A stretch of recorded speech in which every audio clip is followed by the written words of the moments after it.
Searching for greatness in a sea of the dying and shameless.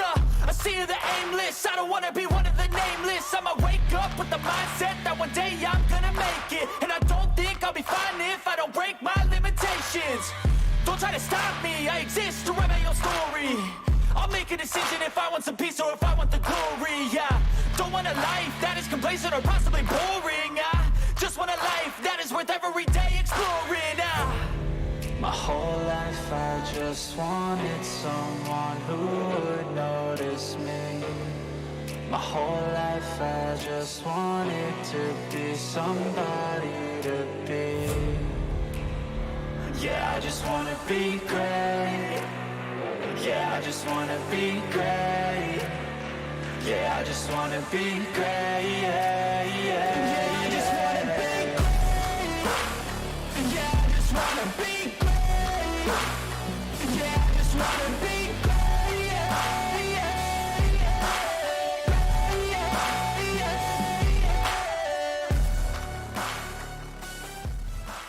Night number 2, Las Vegas Motor Speedway, Virtual and iRacing. We get ready to rock and roll. A fantastic Xfinity, or Grand National race, I should call it, presented by NC811.org. And tonight, it is the Cup Series, the big boys, if you will. Or pretty much 99% of the field last night, just in another car, if you really want to have fun with it. As we get ready to rock and roll here at Las Vegas. It is 134 laps and 200 miles of action here in Sin City. And per usual, the iRacing default weather, 79 degrees, 54% weather, partly cloudy, 2-mile-an-hour winds. Let me know if you've heard this before. There you go. It is the Captain Chris Scala. Welcome in. Happy Monday night to you, and a happy Monday night to Mr. Kevin England, who joins us here in the booth. Well, sort of in the booth as we get ready to rock and roll. Kevin, last week, Auto Club Speedway, we had it all.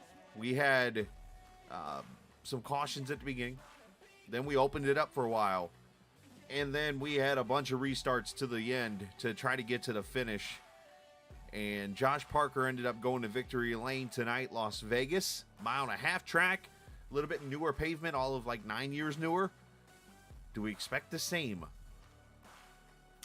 Yeah, you know, it's funny. If you look at a 2-mile oval and a 1.5-mile oval, you would think they'd be completely different. But complexion-wise, I think this race has a lot of the same recipe. A lot of it has to do with how this car drives around this racetrack. We know that it drives off the left rear. Every driver talking about the tire wear on the left rear and how unsecure the car gets after about 10 laps. Similar to what we heard last week at Auto Club. So yeah, I think we might have a race with similar complexion.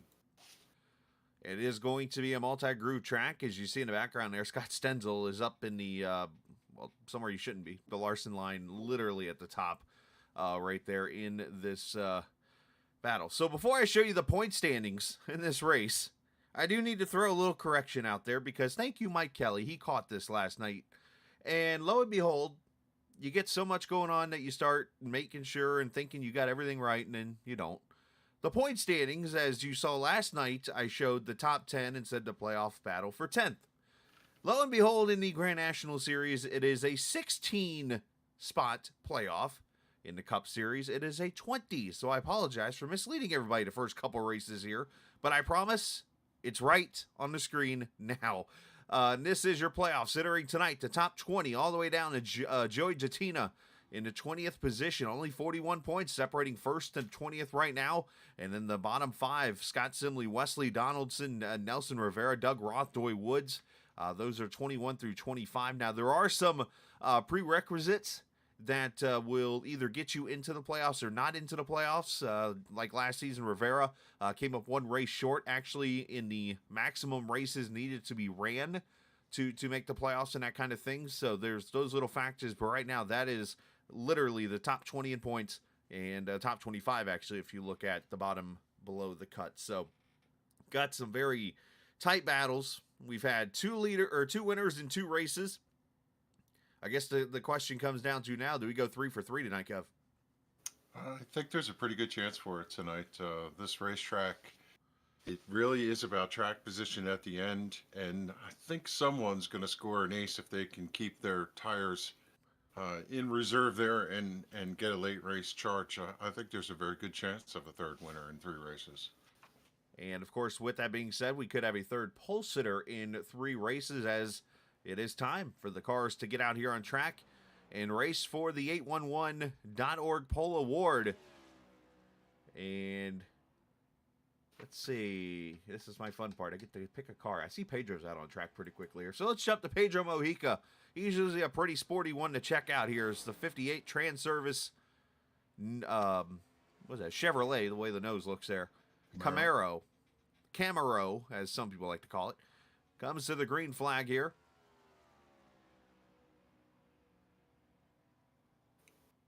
See 16 what degrees. line he picks there through there. He's just below that seam in turn 1 and 2. He's going to be just flat foot all the way through there out of turn 2.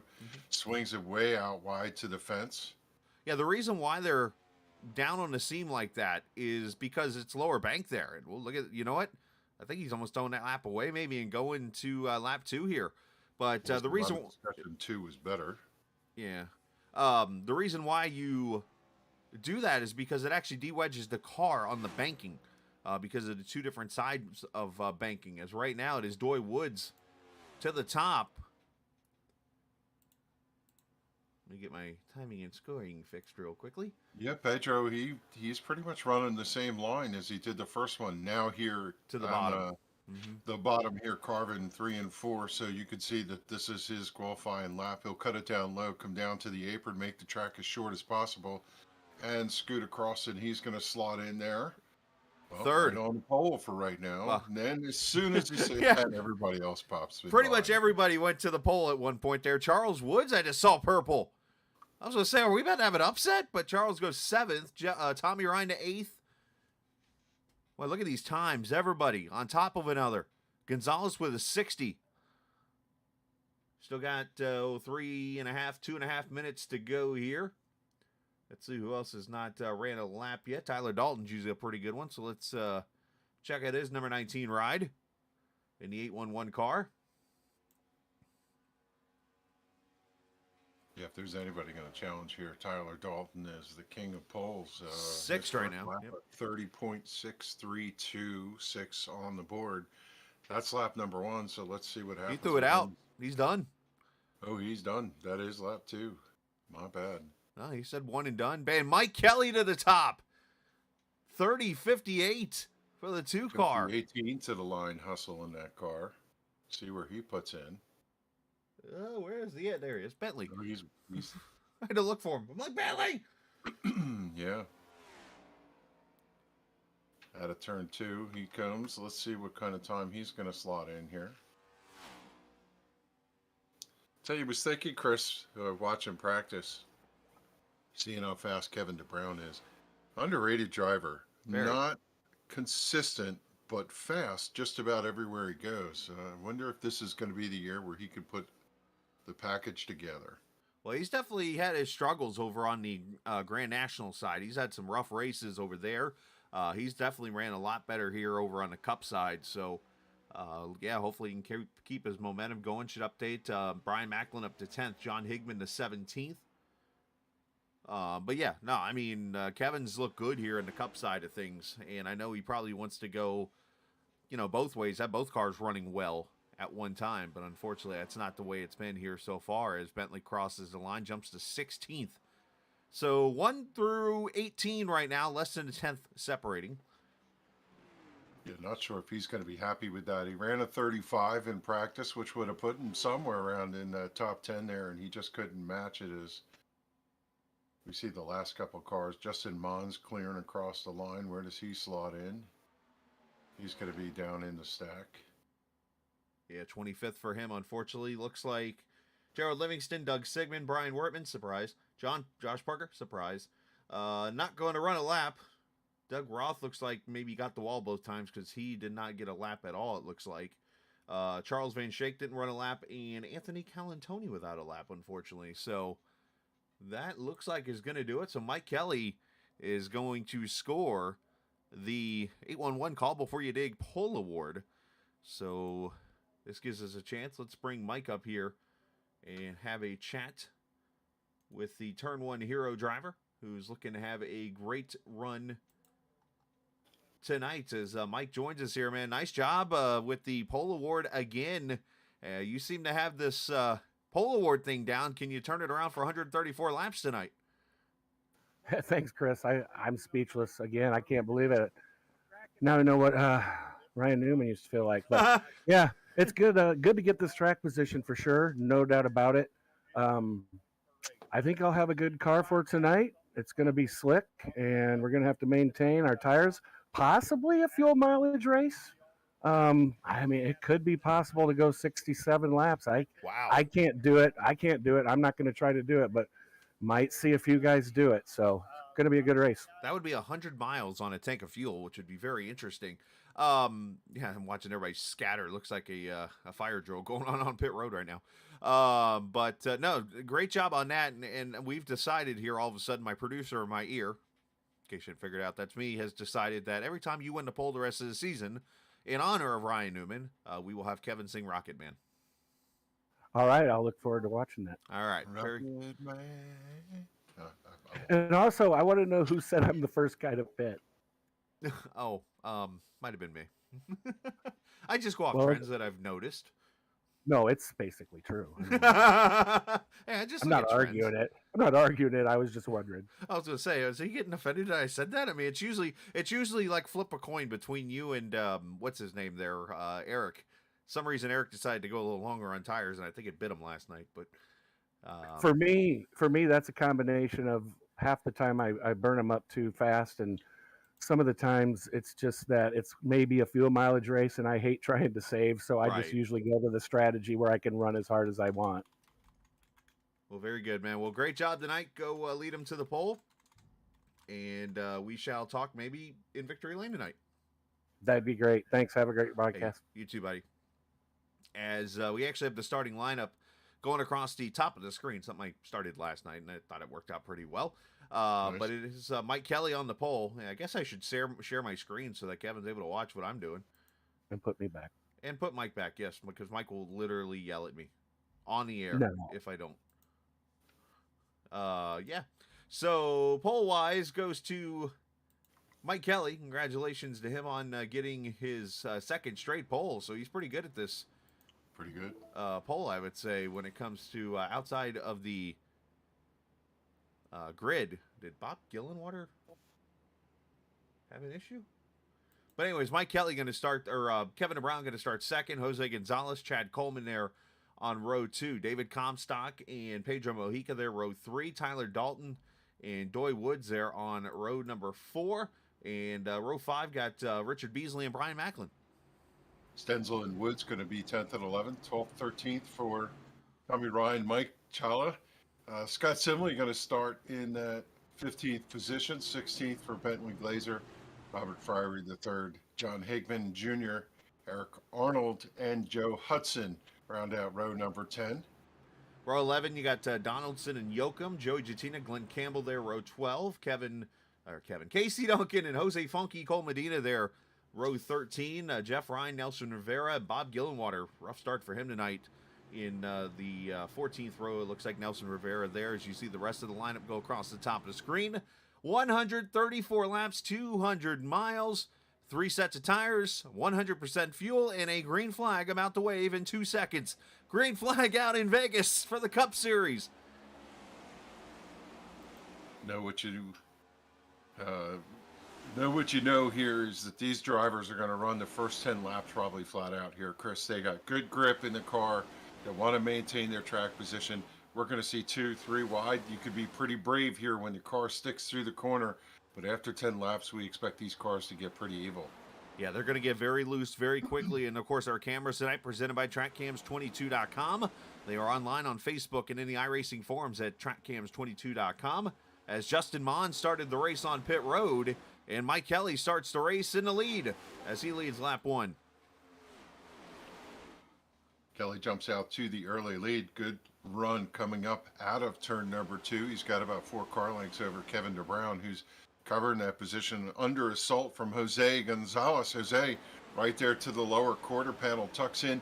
They try to find some clean air on entry to the corner. Kevin drives right down to the white line, going to cover that position. And here comes Chad Coleman on the attack, trying to get third. Yeah, Gonzalez lost the nose there just a little bit, and that allowed the 38 to get to his inside. Going to bring David Comstock into the battle here for position. Let's take a look real quickly. The previous winners in this race, and goes back to the 2018 811 Series season. As you see, Stefan Marinik, Adam Gilliland, Justin Fuller, who won last night's race, Josh Parker, Byron Daly. So a couple guys in here could be a two-time winner by the end of tonight, as we see your previous winners. As who is that in the old Timmy Hose car? Is that Shala up in the 5 car? For those who don't know, Timmy Hose, that's Tim Hortons. If you're up from the north end. Yeah, that's Tim Hortons. That's some good eating right there. If you've never had a bagel from Tim Hortons or a coffee or donuts, that's one of the cool things. And one of the things I do miss about upstate New York is Tim Hortons. That's blasphemy. Wawa, come on. You got to, here's the problem. You have to have been to Wawa to be able to say Wawa is the best.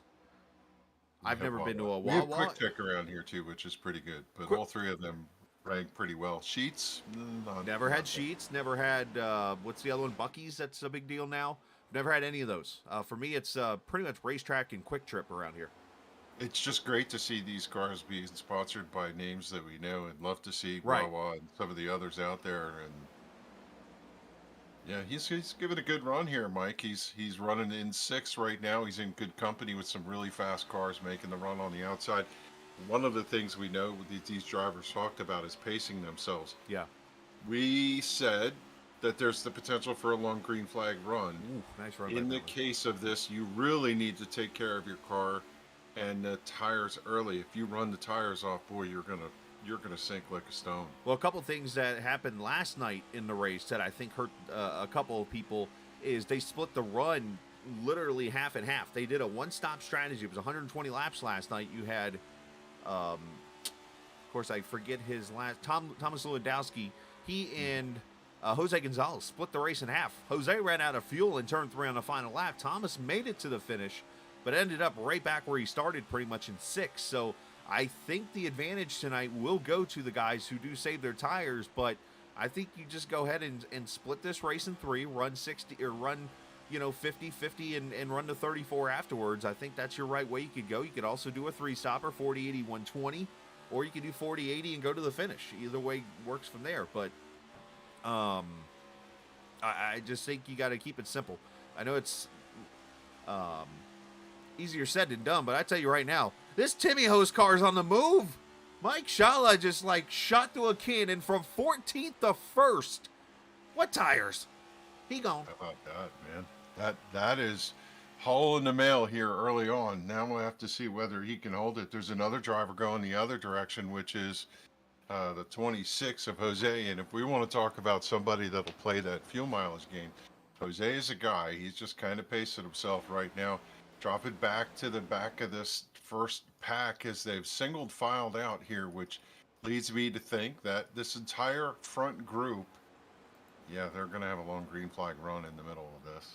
Well, this is trending that way. But again, as you mentioned, right now they're mostly wide open. I know the air is kind of moving around a little bit here.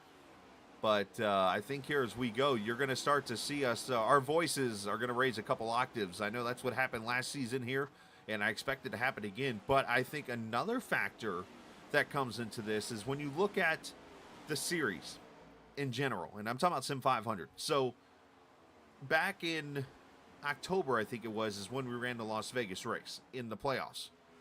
October 22nd. Thank you. They had the winter break and came back on Wednesday, like a couple weeks later, ran Las Vegas again. I think they've ran it like 3 times between that race and now. So if you've been here for all the races, you've got plenty of experience on this track with this hot build, if you will, and you would think that that would help some of these guys who have been here for all the races.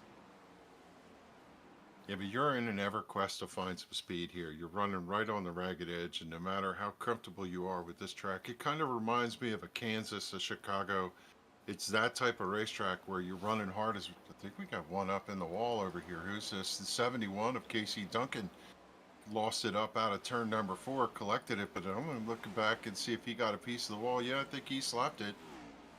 Trying to see the Serve Pro sponsor there in the green, orange, and white that's on it. Oh no, he missed it. Boy, Wow. looked like a surfboard over there, just trying to skate through that one, but he somehow kept it from tank slapping a wall. Not sure how he is as a surfer, considering he's from Washington State. I don't think they get to surf much. But I will say this. He is a heck of a bowling coach and football coach. He knows his... he has a ball bowling, if you know what I mean. Sorry. Okay. Bad joke. Tyler Look at Dalton this. moved right Up front, Mike Kelly. Back to the lead. I think the other Mike saw how quick you can wear these tires out. Yeah, could be. Either that or he wants to do a little fuel mileage. Who knows? You know, some of these guys, they've got a mission that they just want to get up there and lead a lap, then put that behind them. So Tyler Dalton in 5th, he's probably one of those you can put a notch on. He loves to lead a lap somewhere in every race. And I talked about the race info, didn't get a chance to show this, but they do have the 3 sets of tires. Now, 100% fuel in the next-gen car is 20 gallons, just an FYI, so it's actually a little bit more. It's actually a split between what the Gen 6 car had, which was 18.7, and let's see if anybody remembers. Gen 4, Gen 5, the cars from the early 2000s, all the way up to the COT car. How many gallons of gas was in it? See if anybody remembers. Was it 18? It was higher. Okay. No, I don't know. I want to see if anybody in chat knows the answer. I'll give you this hint. If you drive the 87 car, you know the answer. As Tyler Dalton looking underneath Bentley Glazier. That is the 16th position there. Aaron a little bit too high. Aaron Thomas at 24. The answer is 22. 22 gallons. Yep, it was There a you go. 22-gallon fuel cell. 22-gallon fuel cell, yeah. Which they used to get you to about 100 miles or so in a race. And then they obviously brought it down to 18. And then with fuel mileage and stuff, it stretched back out to 100 miles. But basically, look at this 5 car. He is free falling he now. was sideways out of turn 4, and that's what we expect to see, that the car's going to step out coming up out of there. You got to really be easy on the throttle. All right, I think I know what's going on here. So the 5 was all hyped up on caffeine at the beginning of the race. Went to the front, and now it's starting to wear off to the back. He's hit a wall, if you will. No pun intended. Not quite, but he'll get there if he keeps going at this rate. He's running a little higher, and one of the things we heard these drivers talk about is if you run that high line, you do tend to Where the use tires, the tires a little bit more. And this is a dynamic I learned Chris running this race this week in NIS is sometimes the car starts to slip slide up high, you come down low. Then when the car slip slides down low, you go up high. It can change the dynamic of the temperature of the tires by running the various grooves of the racetrack and get better tire wear over the long run. And the reason for that, by the way, is Kevin DeBrown going to go to the front net 93 car. Kevin taking the lead, becoming the 3rd leader so far in the 18 laps. And the reason that is, by the way, just to explain, I guess, and I'm going to try to dumb it down. Like, I don't like talking to people like they're idiots. But we got people that, might not know iRacing or racing in general like that. So what happens is you run the bottom, the right front tire gets hot and starts to wear. So at that point, you move to the top. And what that does is it actually frees up the car up there and gets you more grip. The right rear then gets hot. You come back to the bottom, get the right front. It's like a teeter-totter, if you will. But you mentioned the progressive banking. 16 degrees at the bottom, 18 degrees in the middle, 20 degrees up at the top. So when these cars start to get tight, if they do, you're going to notice people, and you see those little black seams. That's the banking transitions right there. You will notice the car kind of running a straddle, if you will, around those lines. And that's more to de-wedge or put the weight towards the front of the car because of the banking transition, and it loosens the car up. So, but I don't know if you're going to see much of that. I know they talk about the true broadcast, the amount of impact the bumps have over here in 1 and 2. In the sim, it doesn't seem to me to be as bad. You know they're there. Car porpoises through these. You can see it bouncing Right there. through Yep. when it goes, but it doesn't seem to upset these cars as much as I think they do in the real world. The cars you have to drive now, as look at this, Mike Shaja's on pit road. At lap 21, he's like, I don't know if he did that purposely, like going to the front, and I don't know what to think here right now. As he's on pit road. That's interesting strategy there, Cotton. I wonder if he slid off the track Well, and ended up being on pit road and possibly he no, might just be pulled it racing. down. He might be racing this race backwards. I think if you go back and look at the tape, he got sideways off turn 4, slapped the wall, Oh, and it okay. probably has some damage to that car. That's the tail of the tape there for him. Never He's mind. getting some damage fixed because the car just got out from underneath him. Yeah, tough situation there for the 5. Hey, I commend him for trying something, but unfortunately it looks like it backfired on him. What I was starting to say, though, you have to find a car that's pretty much underground. So you go look at the Gen 7 or Gen 6 car from before. You go look at the truck. You go drive one of those on this track and go put it down on those bumps, you'll feel it real quick because your car will get sent up the track. For sure. That's the way. But yeah, these cars obviously, I mean, the back with the diffusers. Mike Kelly fighting loose. Here comes Dalton to the inside. Kelly kind of got a little pushed loose there, and Dalton being pushed by Mojica, and there's Chad Coleman there behind him. So now we're starting to see the comers and goers starting to show up in the field. Those who have saved the tires, Bentley Glazier, David Comstock, all in this battle right now, starting to come up here into the field. Yeah, someone like Tyler Dalton, smooth as glass, runs consistent lap times, and he knows how to take care of the tires. He's the kind of guy that will rise to the top in this kind of race, and you can see that playing off for him now as he sits there at second trying to chase down the leader, Kevin DeBrown. They're side by side behind him, which is going to pull the cars behind him, Coleman and Glazer, up into this mix. Lap time's already starting to fall off a lot. Kevin DeBrown's last lap at 32.99. Fastest was a 31.49, so that's a second and a half right on the top. So obviously he's going to fall into the 33-second bracket. Now, the one thing I do want to see is coming up here at about 5 to 10 laps. Last night in the Grand National Series, after 30 laps, the tires plateaued. And what I mean by that is like they fell off, and then they just evened out. They stayed the same lap times for a while. And then as they were about to blow, fell off the map again. So I'm curious to see if the next-gen cars are going to do the same thing. We haven't talked about the dynamic of the draft here. We saw the group break apart into a couple different segments. With, I think, like Charles Woods in the number 40, he's running currently in 15th. So the top 15 cars tuck nose to tail. But if you look out behind them, to Charles Van Schaik running in the 16th position. He's got about 15, 20 car lengths up to that first group. The draft does pull you along, and here you do want to see if you can get in somebody's slipstream. You can get a good run going down the backstretch and make a charge for a pass with the draft. I think you can argue easily that the draft is a little overpowering in iRacing. I think you can argue that in almost all the cars. But it does help a little bit, but it does hurt you a little bit in dirty air. And that's something that I think you bring up a great point. If you can get within about a second and a half of these cars, you can start to get a little bit of a toe, if you will, to the other cars. So, been noticing Mike Kelly's falling back to the 5th position now. He just got passed by Chad Coleman a minute ago.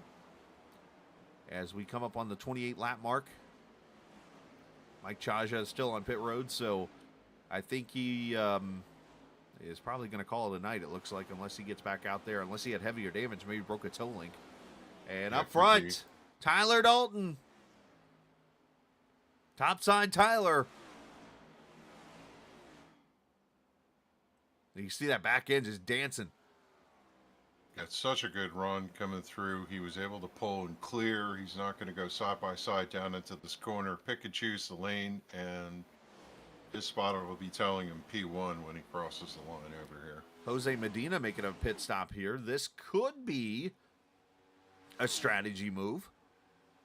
because it's right at the 100 lap mark. So if he's planning on going 50 and then 50 to the finish, that's as a scheduled pit stop. Then so we'll have to pay attention to see where he pulls out here and how that affects him. Is now Pedro Mojica looking topside on Kevin, teammates there.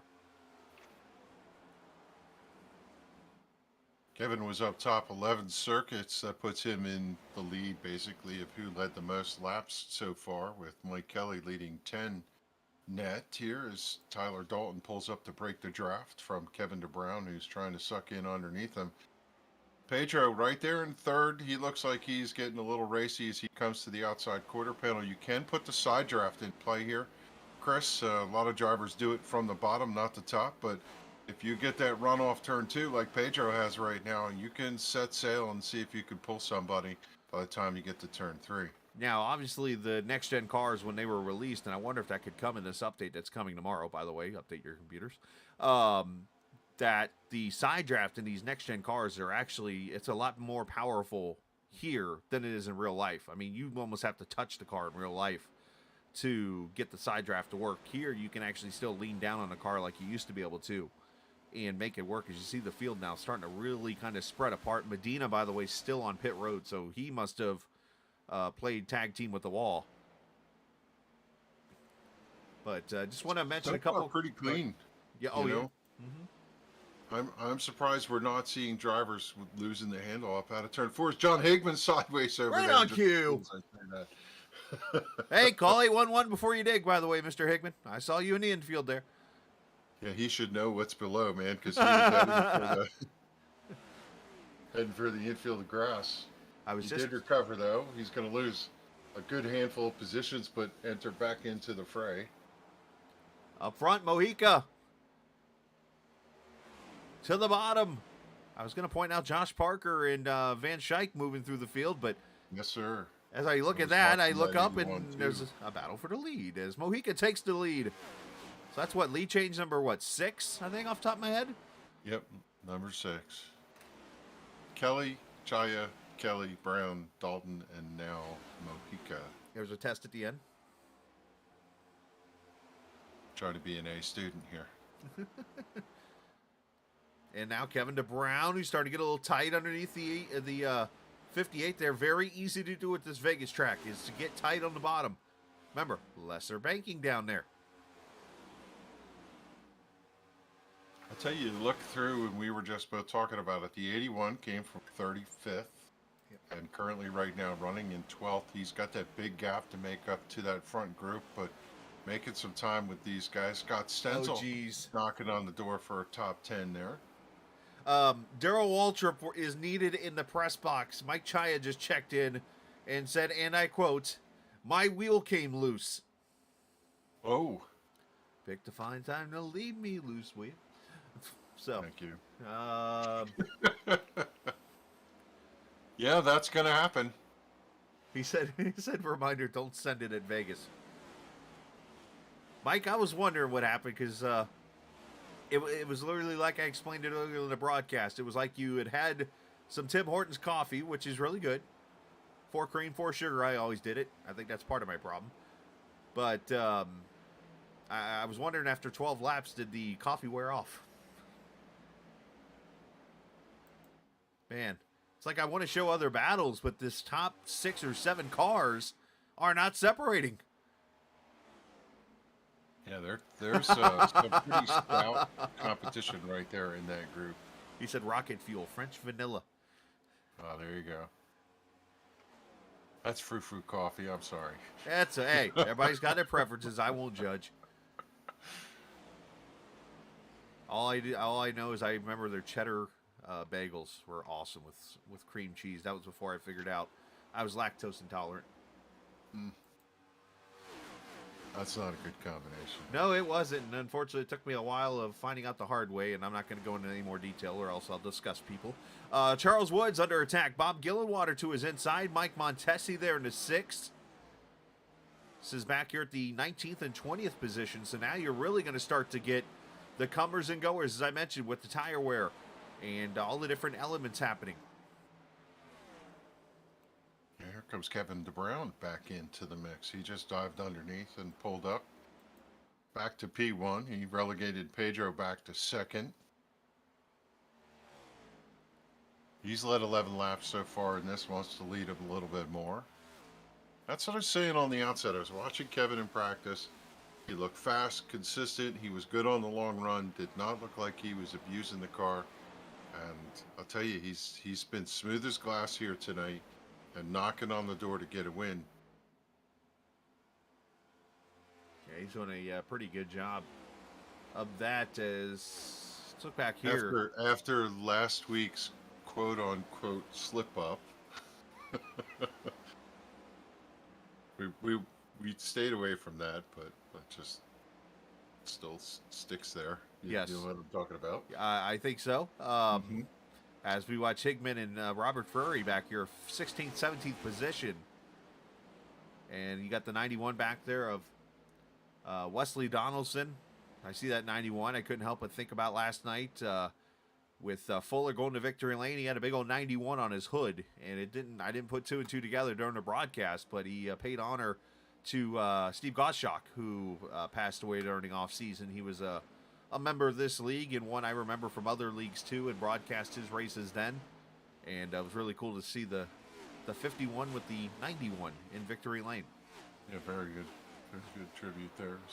Saw Eric Arnold, who's been knocking on this top 10, slipped back a little bit to 14th. His car looks dancy up here out of turn number 4. Dancing queen, if you will. Little ABBA. I was going to say a little ABBA and a little voodoo on that 31 car as he's got the... We got one around in the wall, 2 contact. Stenzel just T-bone Brian Macklin. Trouble over in turn number 2. That's a Daytona winner in the wall. First caution. Everybody picking up, trying to miss this. He got down on the apron over here in the tri-oval, or in the banking, just slipped up, went down to the apron, and that car came back up across the racetrack. He was running in 9th at the time. Unfortunate there. And you know what? That is that is one of the more overlooked trends of Las Vegas. If you remember the Gen 6 car, you almost had to get off the throttle a little bit through the tri-oval. Oh, yeah. How you like your steak? Done. Yeah, unfortunately, we've got personal comfort on personal comfort collisioning there. And for the Daytona winner, unfortunately, bad luck strikes again for the 30. But going back to what I was talking about, I remember NIS races where I almost had to lift about 10% throttle-wise through the tri-oval to keep the back end under you.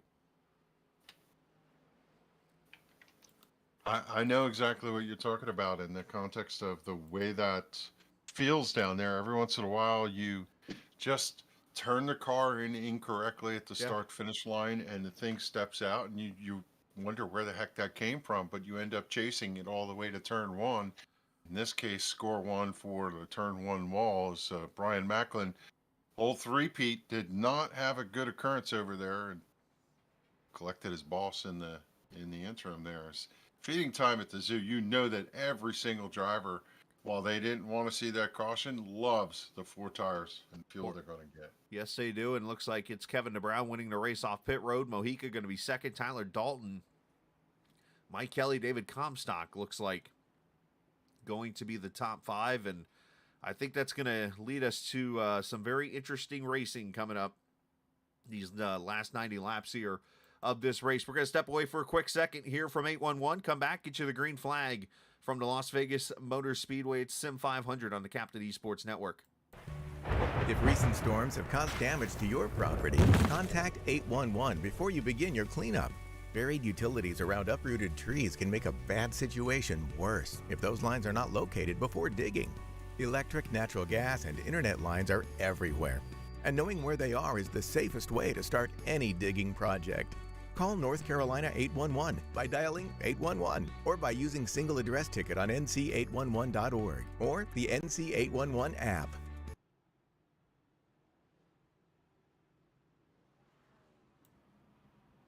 All right, back we are under caution here for the first time. Brian Macklin, Scott Stenzel, and some little bit of contact between some other cars bringing out this first yellow. It's actually the first yellow of the weekend, believe it or not. We are now working on a streak, and no, I did not get the opportunity to look as I said I would last night.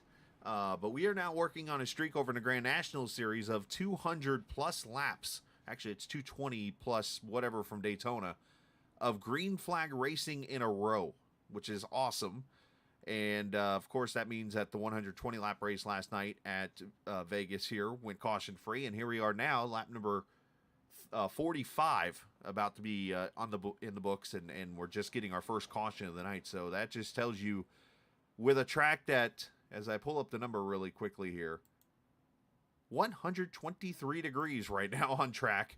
That's enough to make the tire rubber not even want to touch the track.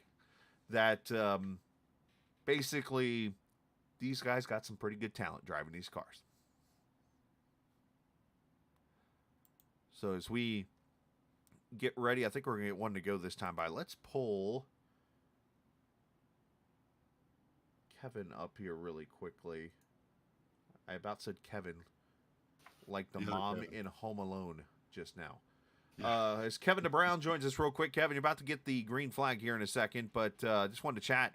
Talk about that car, because it seems like you are having a helter-skelter season right now when you think about Sunday nights and Monday nights. Yeah, definitely. The car's really loose. I don't know if you saw the difference between the Mike. I can't pronounce that guy's last name, but he definitely drove it off, and then we all saved and caught him back up in like 5-10 laps. But it's a lot of just being patient with your tires. Surprisingly enough, everybody else in my team had better tires than I did that run. The part that's getting me real quickly, and then I know you're going racing here in a second, but it seems like you fall back a little bit, and then you're able to get back up there to the front. If it's you or Pedro, or if it's Kelly, or if it's Tyler, is there something to that, or is it just working the draft and getting clean air? It's a combination of both. Honestly, there at the end, I started figuring out my limit and what I could drive, and that's what helped me out. So hopefully we can do the same here. There you go, my man. Best of luck, buddy. Thanks, guys. There you go. That is Kevin DeBrown. Move him to the team name channel. And let's you know what? Let's go ahead and do it right now. Let's get it out of the way. As thanks to frontstretch.com, we are going to turn it up, literally, as we go green here from Las Vegas. Enjoy.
All right, as you see, there's been some fighting going on up there for the lead.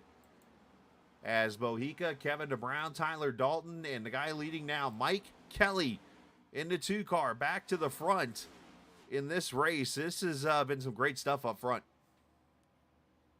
Yeah, Mike Kelly has proven that he's got a good car on the short run. When them tires are good, he's super fast. Is now Tyler Dalton trying to challenge underneath. Just looking at, there's storms running through here in the Northeast, and a couple of these drivers might be experiencing some connectivity problems. We saw Mike's car blink once or twice, but right now it seems rock steady. Tyler Dalton's giving him a lot of room as he tries to wrestle away this lead. He's got the nose out front here. He's going to score that lap as the leader here, taking over for Mike Kelly, and they're still side by side over there in turn 1 and 2. This ain't over yet.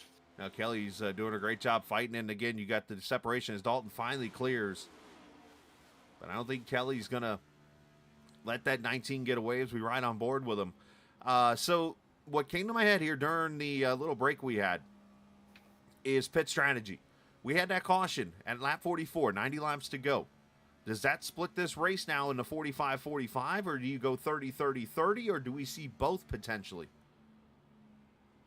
I think the more interesting question is, could anybody have been silly enough not to take tires there and reserve a set for the end? I can't imagine anybody would take that risk. So I think you're spot on. They would split the difference here. And, you really can't give up that much more track position. So I think you hit it on the head there, Chris. Oh, look at this mess. Hickman up the middle. Oh! Take the middle.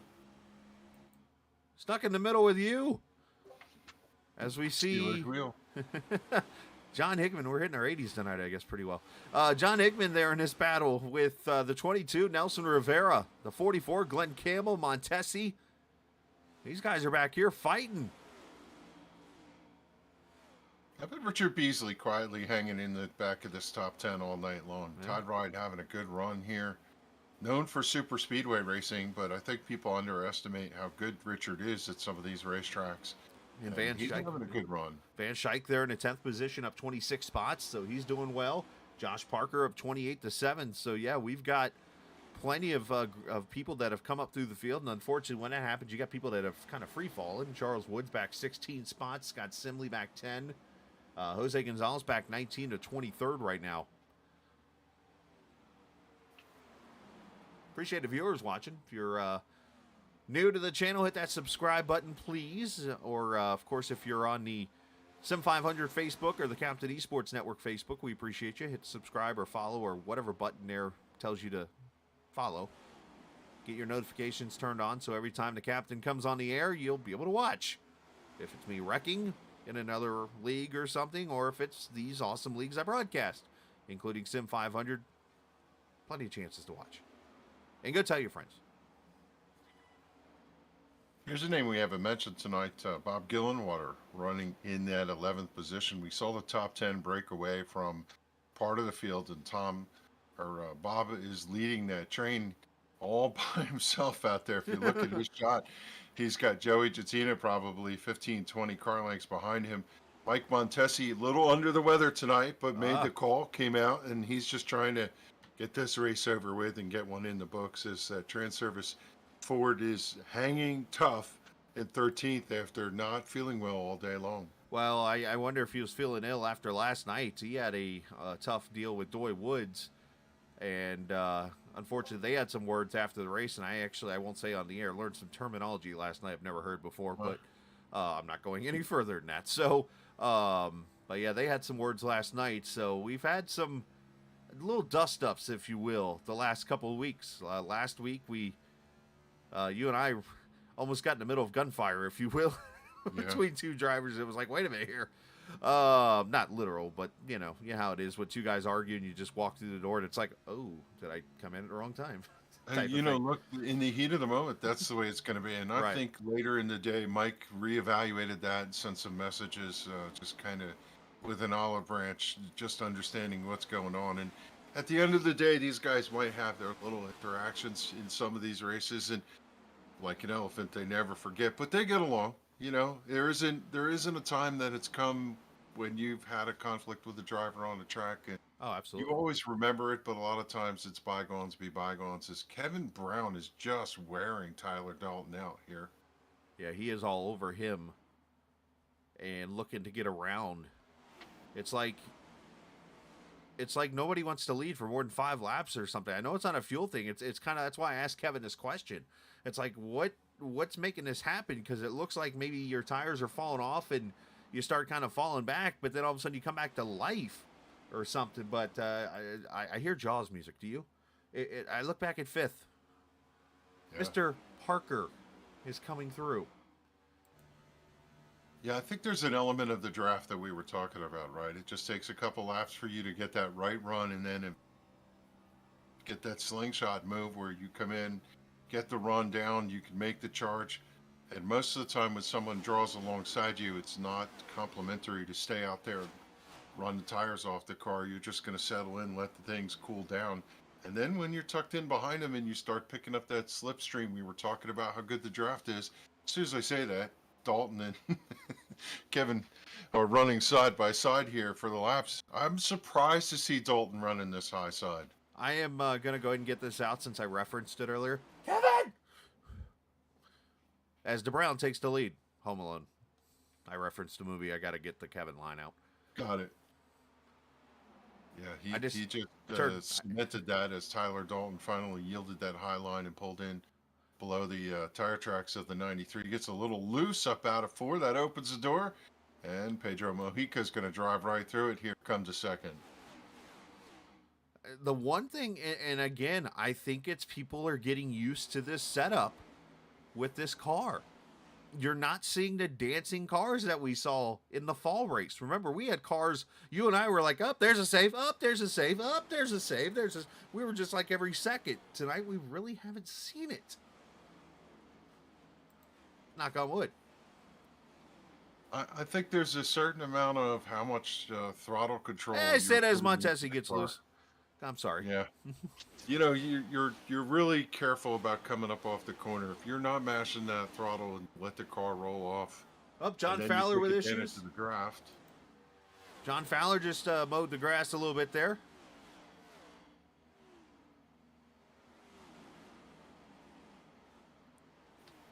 That is an experience that we have not talked about. When you're riding in the groove and doesn't look like there's going to be a caution, but you see somebody down in the grass, you pucker a little bit. That's just the way that works, you know.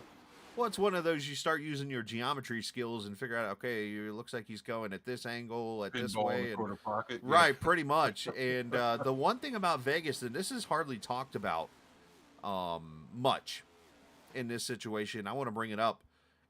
Vegas is very lackadaisical, and I mean this in a positive way, in cautions. And what I mean by that is we come up, we're hitting halfway this time by. Not sure if we're halfway started or halfway finished. But basically, what I mean by lackadaisical is there are spots on this track you can spin, and there will be no caution.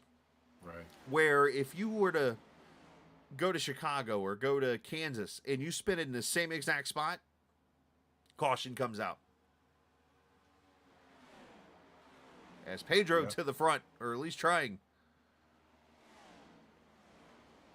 Yeah, we were talking about the dynamic of the driver trying to recover and come back to the racetrack. It was Right. Doug Stigman in the 04 trying to make sure that he could line up correctly and not exacerbate the problem there. As you know, there's a couple drivers I would have thought would have had a little bit better of a night tonight. Looking at Nelson Rivera currently running in 18th. He's typically one of those ones that can make his way through the pack here. Is back here. Where's the 38 running in 14th? He was up in the top 5 and he slipped back a little bit here, Chad Coleman. Wonder if he's saving his tires a little bit in this run, but let's jump back up because they're still side by side for the lead here. Pedro and Kevin do not want to give it up. Team name, teammates. Rule number 1 in racing, don't wreck your teammate. Yeah, Pedro picked up the lead on that last go round as they went across the stripe. And yeah, just wonder if Chad somewhere along the line we didn't have a good pit stop or something, because he's mired back here. And it is tough to drive through the field at this racetrack. Oh, it's very tough because you get the tire wear. You got these cars, remember, a fixed setup, so everybody's on the same setup. So it's why it's taken Josh Parker 71 laps to go from last up to third. But you saw those bumps there, how Kevin had to get out of the throttle.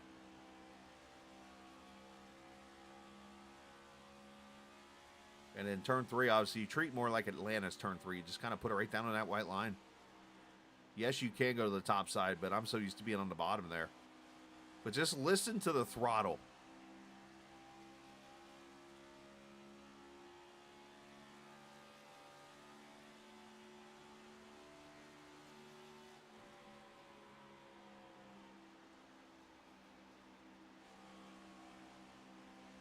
Hear that off throttle time is a lot. He set it in there pretty good there in 1 and 2. He went to the middle groove and he got a real good run into the corner.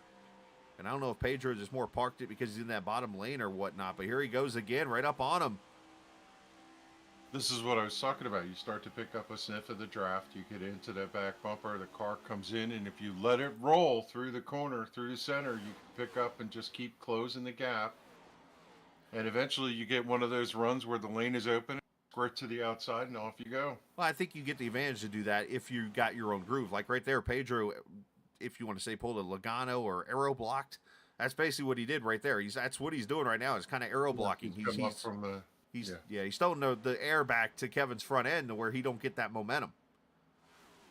Yeah, some of these drivers are astute enough, just like the real world, to watch where the car is behind them on entry to the corner. If they see them fading high, they'll go up high and take the air away.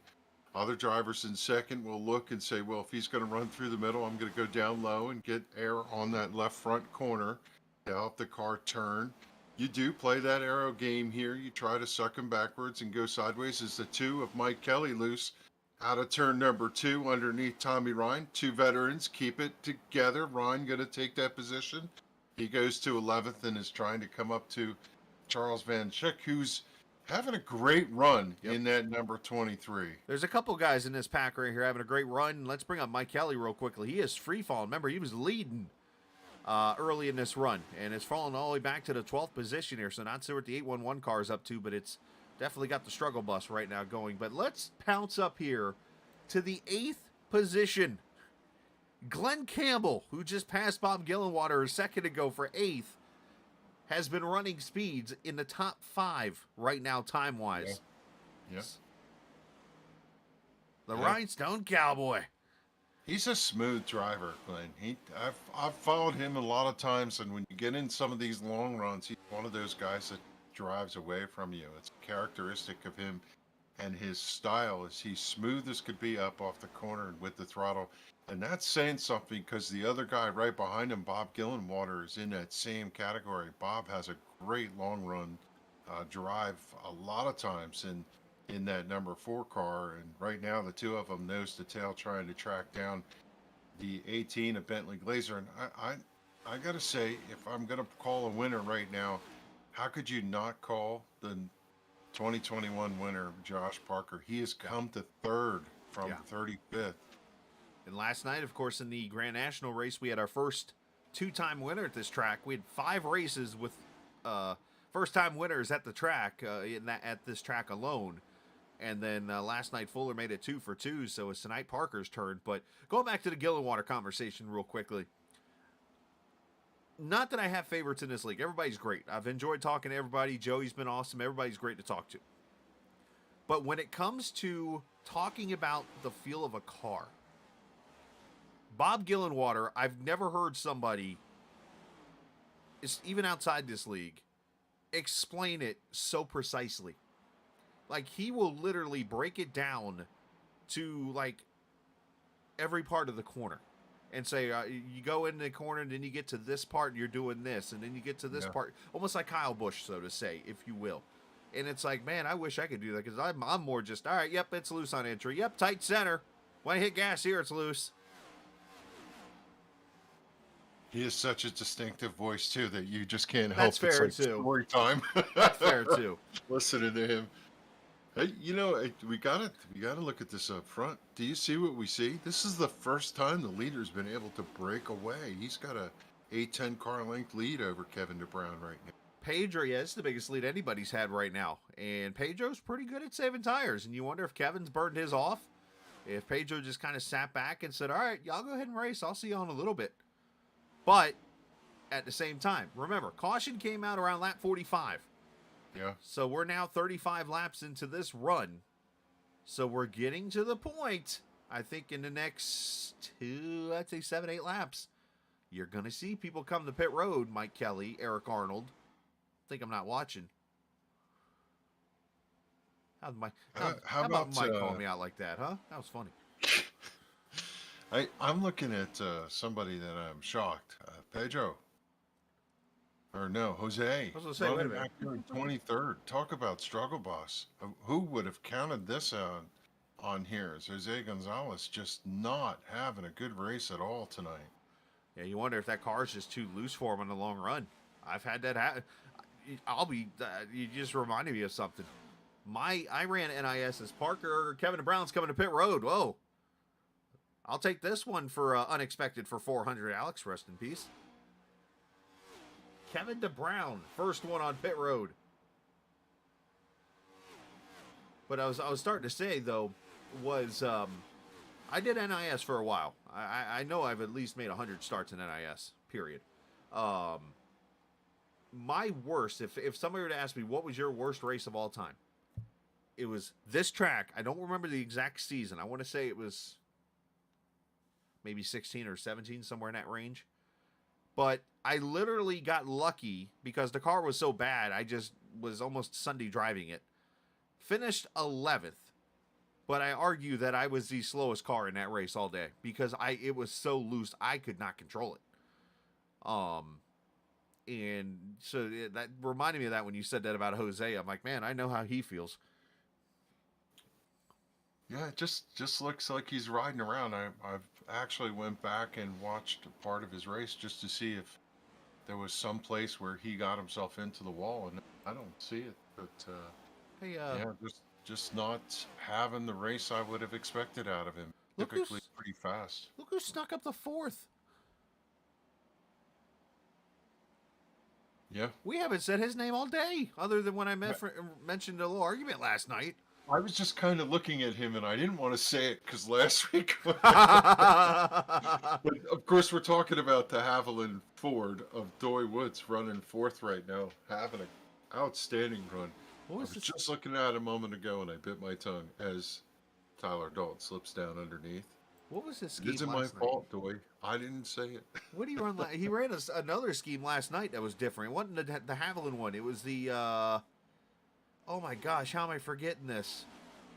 It was another 90s scheme. Mark Martin, Winn-Dixie scheme. There you go. Hey, Oh, we Casey, might don't find get in a- trouble off the track. Oh, He's out playing in the grass again. hey, we might find that we're going to get into lapping some cars here. Yeah. Speaking of Casey, he's coming off of turn 2 to the backstretch, and if you look behind him now, the 58 is coming off, and they're starting to catch the back of the field, this front group. Just looking at lap time. As a matter of fact, I'll show it to the field here. I usually don't do this live because I just don't think about it. Look at the lap times over on the ticker if you guys are watching here. You see Pedro 2/10 faster than everybody. Tyler Dalton is right there, 32.92. You got a 98 on Tommy Ryan, a 98 on Gillenwater. But Pedro is just driving away from most of the top 5 right now. See that time by an 89 for Mojica, 16 for Parker. So he's 3/10 easily faster than Parker and Comstock. Dalton's right there with him. And then you go all the way down to Gillenwater. And I'm just Chad Coleman's on astonished pit road. that anybody could drive away here.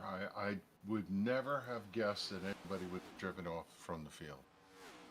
I'm not shocked it's Pedro because, as I said, he's very good at this, taking care of his car, taking care of equipment. And as you and I have talked about before, he's got some experience doing the whole sim thing. Yes. He's been around since the Stone Age, quite honestly. Well, a few of us have been. I'm pretty sure he's a NASCAR 1, NASCAR 2 beginning of time driver. I remember racing with him back in the OG days. This is the 38 of Chad Coleman Yep. at the pit road lap 88. Yep, he took 4 tires and fuels. We showed that. And let's see this time by a 77, a 78 for Mojica. So now he's just matching lap times. But here's what I'm noticing. Noticing the times are coming down. A 99 for Parker. That's 0.3 faster than he was. As Mike Kelly's on pit road. Right about lap 90 as I expected. So right about the halfway point of this run. This NC811.org number 2 comes to pit road. We appreciate those guys, of course, for being the title sponsor for both the Cup and Grand National Series. I hear them all the time. As a matter of fact, there's a local radio station here that has the Georgia 811 sponsorship for weather and traffic. John Higman on pit road. See, 15-2 for Kelly, kind of a slower stop. Brian Wertman, I'm not sure if he hopped out of his car and changed all 4 tires, a la Morgan Shepherd, but a 41-second stop for him.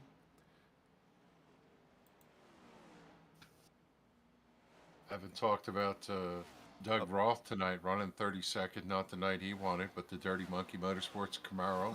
What? Richard Petty scheme. 4 tires down and away. Dalton Wilson. Now it's feeding time here. Is just about everybody's in, including one of the top runners, Tyler Dalton. Yes, to pit Tyler road here on lap Dalton. number. Not Dalton Wilson. He races with me on another team. Anyways. Yeah, Tyler Dalton's on pit road. You got Robert Frary, Glenn Campbell, Jatina, Rivera, Gillenwater, Montesi, and Woods all here at lap 91. So these are the guys that are splitting this race in half. We got to pay attention because I know somebody is going to try to stretch his fuel out as long as they can to get the old yellow hanky out. 4 tires and fuel. Tyler and all these guys pulling away.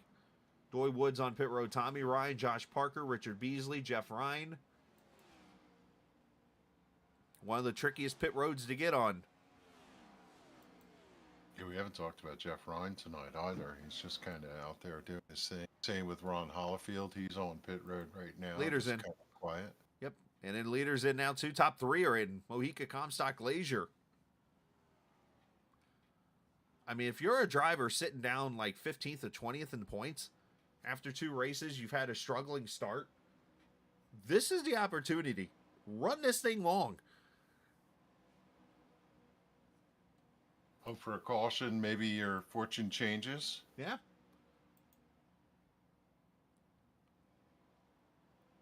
04, Doug Sigmund on pit road. Yeah. So right now looks like the top 9 cars have not pitted, and a couple others scattered out throughout the field. So Charles Van Schaik is now the leader in that Root Insurance number 23. I always get it mixed up with the Root Sports Network, which is a TV channel. I think that's what they're still called out there, like for baseball and stuff.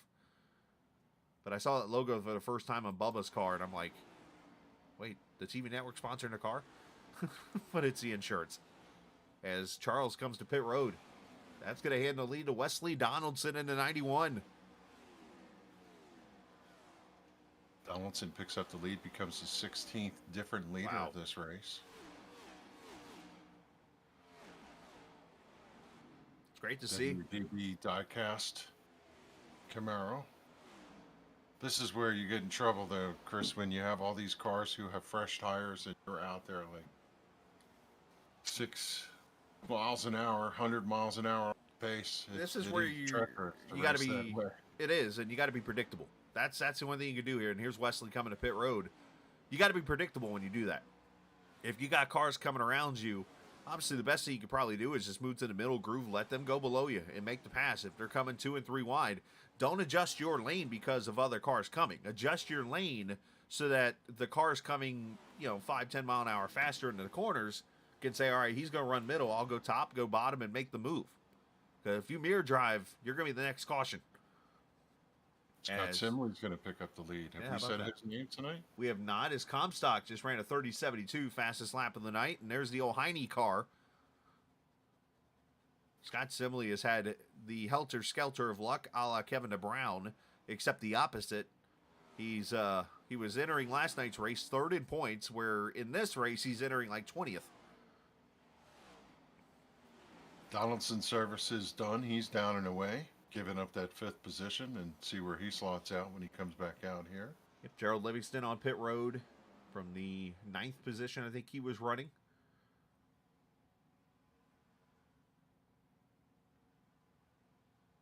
Anthony Calantoni running third right now. We've not mentioned Anthony. He actually you just know, yeah, Some of these guys stopped and topped off. I think that has a little something to do with the longevity. he actually just got passed by Kevin DeBrown for third. As I see Bobby Skinner checking in. Also, I see Steve Ritter checking in.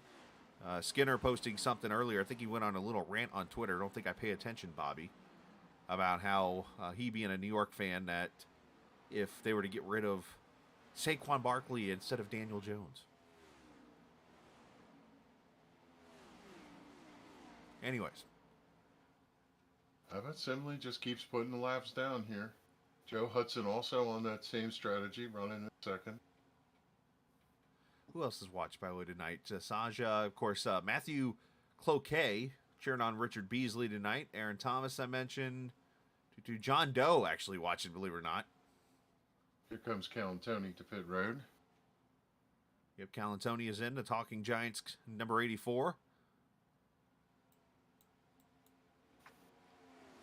Yeah, if I'm Scott Simley, I'm looking for some sort of caution here, because sooner or later these guys are going to run him down. Kevin DeBrown's run him down from multiple seconds back, and he's now just about 3-4 seconds back and coming quickly.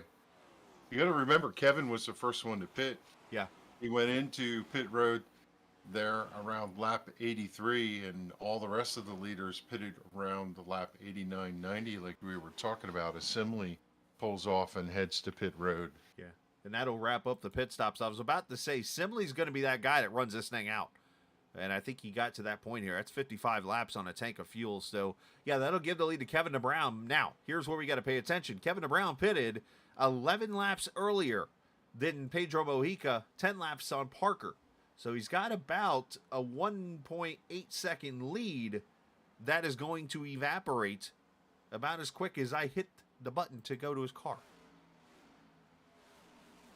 So one of the things we know that probably is not going to play out as a factor here is they started on the original set that they qualified with, and they had 4 sets of tires limit in the race. And given the fact we only had one caution lap 12, everybody's got tires. So right. From that standpoint, there's no way to play that trump card here in Las Vegas, as Scott Simley down and away.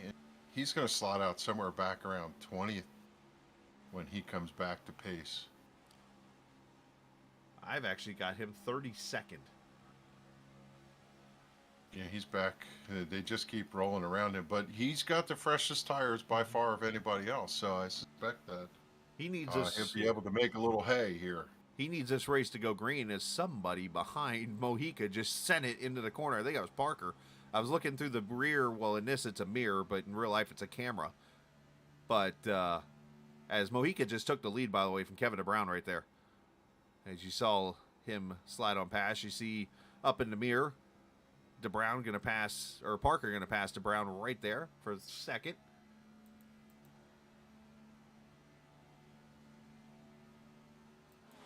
So I got an interesting question, and maybe there's a theory behind this. Outside of racing, we mentioned that Giants podcast that Calantoni and those guys have. So he's in the 84 car. When you think of the Giants, my immediate number, I think it was 56. We need to get Calantoni in the 56 car. Okay. Lawrence Taylor. Understood. Just saying. Up here, Tyler Dalton coming to the back of Kevin DeBrown. There's David Comstock as Jose Medina to pit road. Oh, and into the wall, Tyler Dalton. Comstock had to scatter all the way to Reno. But Dalton, I think, maybe came together with Kevin DeBrown. I didn't see exactly, but I saw Dalton in the outside wall. Yeah, I think he just scuffed it. He got a little hip check coming up out of the corner there and was able to save it. Looks like none the worse for the wear, although Comstock was able to squirt around and come back to third. Oh, Kevin got loose. Kevin got loose underneath Tyler, and I don't know if there was net code or contact. But you know what I'm noticing? First time we get to use this word tonight. The seam. It looks to me It is that treacherous that out there. 93 was sitting right on that seam.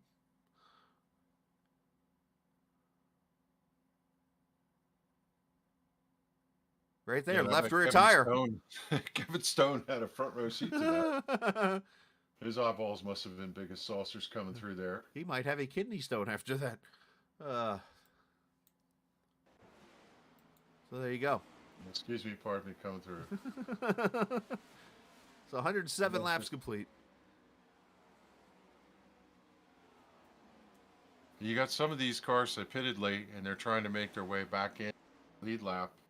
We've got 28 cars on the lead lap, if I have that right. And you got someone like Doug Roth and Hollifield, Randy Yoakum trying to find their way back around the leader in case the caution comes out.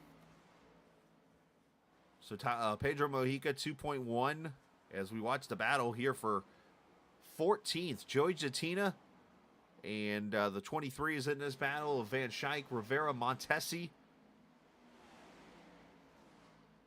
All fighting it out here as we're just less than 30 laps to go. Matter of fact, 25 to go right now as we watch this battle. We're actually going to step away for a quick second, get a word from our sponsors, 811, as you're watching Sim500 here on the Captain Esports Network.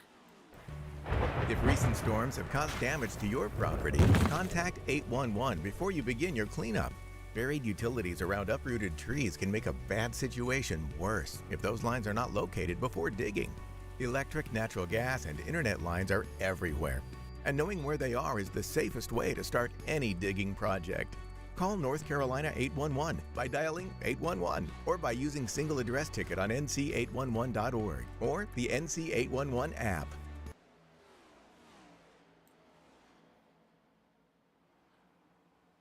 $110 laps complete here in Las Vegas. Pedro Mojica in the lead over Josh Parker, who we're trying to look. Looks like they pitted about a lap apart. It looked like at one point might have been a battle for the lead, but Pedro has since driven off with this lead of this race and is on his way to potentially a victory and what could be maybe an angry drive tonight, as he did lose his winning streak last night in the Grand National Series and just falling up a little bit short there to Justin Fuller as Casey Duncan comes to pit road here. But this gives us an opportunity while we have 22 laps to go. Let's run through the field here and find our 811 cars. And we find our first one here in the 5th position, that being the 19 of Tyler Dalton, who's running 5th right now. That right side doesn't look too bad, so he should be okay. We go from him down to Tommy Ryan in the 9th position. Tommy is 11 seconds back from the leader in that 99 car, doing a good job. As he, I'm going to say he was battling this car for position, but I think he is a lap down. Who I'm trying to see who that is behind him. It's Gerald Livingston. I see that red front, and it just, it looks like... Ooh, yellow. Oh, caution is out. Caution, and looking forward, it's Jose Gonzalez. Jose Gonzalez front straightaway inside the wall, and this just flipped the race on its head. Yeah, I heard something from Jose on the radio, and it didn't sound very cheerful. Looks like the three of Jeff Bryan and he did came he get some together out of turn help? 4. Speaking of 811 cars. That's a smash burger right there. Oh, wait a minute here. That looks very Bubba Kyle Larson. Yeah, it did look kind of like that, didn't it? Now, the question is, did I hit the wrong button here? Did Jeff Ryan get loose at all? Let's slow it down here. As they come out of turn 4, and we're going to see the leaders come to pit road here. I think that is the case, that the 3 just stepped out, and unfortunately, when it yawed left, it went across and got the door of the 26. Yeah, you see right there, he's kind of loose, yeah, he's gone. Yep, that's exactly what happened. So that's a little different than Bubba, Kyle Larson. Yeah. Bubba He's turning was to the right here, and it's just too late. Car's going out. Quarter paneled him. unfortunately. All right, leaders are on pit road. We do got some chance takers up front. Race off pit road going to be Pedro Mojica's. Mike Kelly, let's see where he comes out. There's Comstock going to be second. Parker's going to lose a spot. Bentley Glazier sneaking up there. But as I said, we got two drivers who have stayed out, and it's the drivers that literally just pitted. Recently, Wesley Donaldson and Scott Simley are going to play the game of chance here. Yeah, Simley running in 12th right now. He pick up the lead. The Gonzalez car. Well, look, Wesley Donaldson, to your point. But Wertman, Livingston, Duncan, Arnold, all of these guys are going to take a wave around here and hope for quick caution to get them back to the lead lap. As I do see Randy Yoakum road, even though he scored 26. I was starting to say before that yellow came out, every time I see Gerald Livingston's Cup car, it looks like he's got a whole front end of 200-mile-an-hour tape. Yeah. Because of how red the It's front just is. random red nose. Gerald the red nose race car. Yeah, no, I'm just kidding. Yeah. Thank you. See, this is Joey's penalty for putting you and I in the booth together. So Donaldson and Simley, I don't know. I don't know how this goes. 21 laps on the tires for Donaldson, 16 laps for Simley. They better hope that somebody crashes in turn one while they're still out front. Steve Ritter brings this up. He said, Scott's my teammate, but should have pitted and taken two. Here's where I remember Scott Simley from way back in the day of all the racing we've done together. Well, and not done together. I always remember Scott being that guy that would do a strategy like this. Contrarian. Because, again, he just pitted. I remember other races where Scott has done this, and that's where I said that I knew that Scott would be the last one to pit when I was looking up at who had not pitted yet during that green flag run and so on and so forth. So, Aaron Thomas, by the way, in stream says, better you than Danica singing. Yeah. Or being in a booth with me. I won't tell if you won't tell there. Nah. How's that? I'll just say this. I was actually joking with my guys from Front Stretch. We always kind of message with each other discussing racing and stuff like that during the races. And we were writing down during practice because on Saturday I do news writing for the company. So we were keeping track of qualifying in practice for the Cup race. And we were listening to the one-liners she would drop, and we were like, did she just say that? Wait, what was that? I thought Clint Boyer was a little nicer to the time. Well, that's because she didn't bring up a certain 7-letter series every other word, which I thought would be a drinking game this weekend. Which, by the way, what a race that one was. So 18 laps to go, you got two cars out front, which are going to be chicanes, I think. You know, if they had less that's than not 10 nice. laps on their tires, Right. I'm not saying that to be mean. I'm just saying, you know how it is. After Absolutely. 10 laps, the goodies going on the tires, you're going to be a second slower off the pace, and you have the hungry pack right behind them here. This is about to get really, really interesting. Rule number 1, don't spin the tires. The car will go to the right if you do. Rule number 2, you got to be careful here. As Donaldson and Simley did not pit, they pitted at 95 and 100 respectively. Mojica and everybody behind them are on 4 fresh tires as they come to the green flag. 17 to go. Donaldson, a great start. And now he's going to play Monty Python and the Holy Grail. Run away. Simley slips up. He's going to go up to the outside lane, and he's going to block the progress of the 18 of Glazer. He's stuck behind him as they're 2 and 3 wide out behind him. Yeah, Glazier has literally got nowhere to go. Now they put him 3 wide. Comstock to the top side as DeBrown moves up to third behind Josh Parker. And they are 3 wide, 2, 3, 4 rows deep. Yeah, the 91's just dropping through the middle, and people are splitting left, splitting right, as he's dropped back to probably 16th or 17th with those old tires. Hey, I went to Vegas for a race and Talladega broke out. Oh, one car down the apron down there. It's Montesi, I think, or is that Campbell? Comes the 81. Down underneath, out of turn number 4. Power move, Josh Parker to the lead here. Laps tick down. Got to be, oh, Mohican. He's going to drive Mohican down to the Neon Garage. Wow. That was a power move by Mohican. Got to the back bumper, pushed Parker up onto the racetrack, and used the apron. Now he's going to cut him off in a slide job out of turn 2. Parker physically pushing him down the straightaway, dives down underneath to the white line. They're door handle to door handle out of turn 4. Here comes Parker to the bottom. He's going to cut down to the apron. He's got to look to his left. Here comes Kevin DeBrown. It's 3 wide at the stripe. Kevin DeBrown, David Comstock's like, I want a piece of this. There's Dalton. And right behind them, there's Doy Woods wanting to be a part of this, but Mohica thinks better of it, gets out of it. Great racing up here at the front.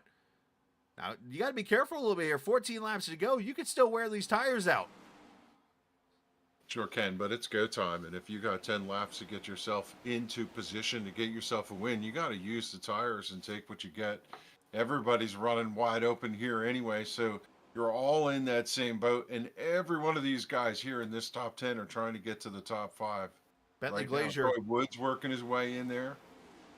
Sorry, I was going to say Bentley Glazier's ran the fastest lap of the race. Matter of fact, everybody running their fastest laps right now. 30:56 for Bentley. Yeah, Bentley got held up there on that restart. He has a fast car, and he's won here before. He wants to see that again. I'll tell you, it's going to be awful hard to wrestle this away from Parker, but Kevin DeBrown is being as aggressive as can be. Little tap there going into turn number 1. Careful, boys. Get him right on the number on that back panel. Now, as I look at really quickly over here in Discord, I am searching for team name really quickly. All 3 of them are in the same room together, so you know they're probably having a good, respectable time, probably cussing each other out and laughing at the same time. Or maybe not even saying a word. Yeah, number 1 objective for these guys is don't take each other out. And you look at back there at Comstock and at the 19 of Tyler Dalton, as they're 3 wide again for the lead. Here comes Mohica to the bottom. In the middle is able to make the surge, and here comes the run on the outside from Parker. Parker pulling ahead by the nose, but Brown's got the shorter path around. See, the hard part for Pedro right now is trying to find that clean air. He's getting pulled, which is good right here, but Parker got a little dancy there, a little hospital hopping. Pedro to the bottom here.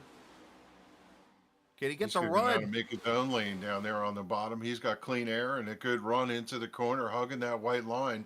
Can he parlay that to a good run up out of the corner? Kevin stayed on his right side there, and that hurt his momentum. Comes Glenn Campbell into that mix, and you got Tommy Ryan back there. Any one of these guys out in this backpack could sneak up here. Ooh, they're leaning on each other, and there's some smoke up ahead. Don't know where that's from. Are you cooking something again? Yeah, not sure. Somebody's in the grass back here. Saw a white car going mowing. Oh, it was Jatina. Joseph. Joey's not going to be happy about that. He stepped on something, as he would probably say. Look at the hungry pack here behind these leaders as they're 3 wide again out of turn number 4. Dalton looking to do so. Look at these cars dancing with each other now. Oh, easy, easy, easy. That's the one tricky thing about the tri-oval is if you go down to that apron, it's on you to get back on track. I don't think these guys would do some kind of a mean move, we'll call it. I'll keep it censored like we like to call it, but there are plenty of people out there I know in iRacing that would be the guy that puts their car right down on that white line, and when the guy comes back up, whammo, you're spinning. 134 laps the distance. They come across the line to complete lap 127. Now working lap 128. We are getting down to this with 7 to go. side by side out of turn number 2. Mojica on the bottom, Brown to the top, and Josh Parker looking for a lane to open through the middle or whatever run he can get. Will he peak down low? No, he's going to come up high and tuck in behind Brown. Still side by side. Mojica slides up. They are physically against each other coming through the And corner. now Parker and Mojica contact. wreck. They say, oh no, Parker's around in the wall. Parker's around and yellow is going to come out. Parker took a beating on that one. I was about to say we had 12 cars in that lead pack, but unfortunately, just again, you're kind of limited with spotters and stuff with what can be said and what not. And Parker and Mojica just come together. And unfortunately for the United Reynolds, number 81, he's going to get the worst of it. I really think that started back in the center of the corner. Pedro was physically against, as we said, the 93 of Kevin DeBrown. They were rubbing door to door. And when his car came off, it just started that slight yaw. And as he slid up out of turn 4 and used the racetrack to catch the car, unfortunately, the 81 turned down and the two of them came together. Now, I'll say this too. I want to look at a different vantage point here because Parker does come off turn 4 pretty shallow. Not that that makes it his fault or anything different, but obviously if you're Mojica, you come up the track. Yeah, you can see there, it's where he gets tight off the bottom. And look right here, Parker, well, he gets loose a little bit actually from that view. If you go front chase, you actually see Parker kind of see the back end dance a little bit now. Scott Simley. That is really just a product of hard racing. Yeah, oh, absolutely. You cannot run as tight to door, shoulder to shoulder, the way they were and not expect that to occur. And they'll all talk about it after the race, but you know, I guess you got to say good on Mojica. Oh, yep, he was right there. able to drive out of it in 5th. Josh Parker did get loose, so it looks just like the incident with that happened a few minutes ago. Yeah, but earlier. Yeah. Got some cars coming to pit road here, by the way. Simley, Hudson, Donaldson. Not surprised by those two. Ryan, Stone, Holyfield, Parker, obviously for damage, and Doug Roth and Anthony Calantoni. I might have noticed something here. I'm going to watch this one more time and just watch. Randy Yoakum gets a free pass. Is going to drive around. Okay, yeah, that's okay. Never mind. We're good.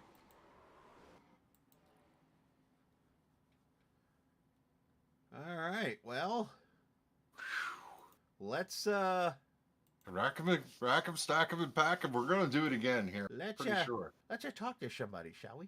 Let's bring Kevin back up here to see what he's thinking now in this race. As I know we talked to him a little bit ago, but Kevin, you three put on a battle there like it's the end of the race or something. Oh wait, it is 4 laps to go. You two come together a little bit. You and Mojica look like you just got tight on the bottom, and then he and Parker unfortunately wreck each other there. It brings out the caution. Did you wear it out too much, though, as we come to Sim500 overtime, and can you hold off Dalton? Honestly, I have no clue. I was telling them that was the most funnest racing I've had in a long time.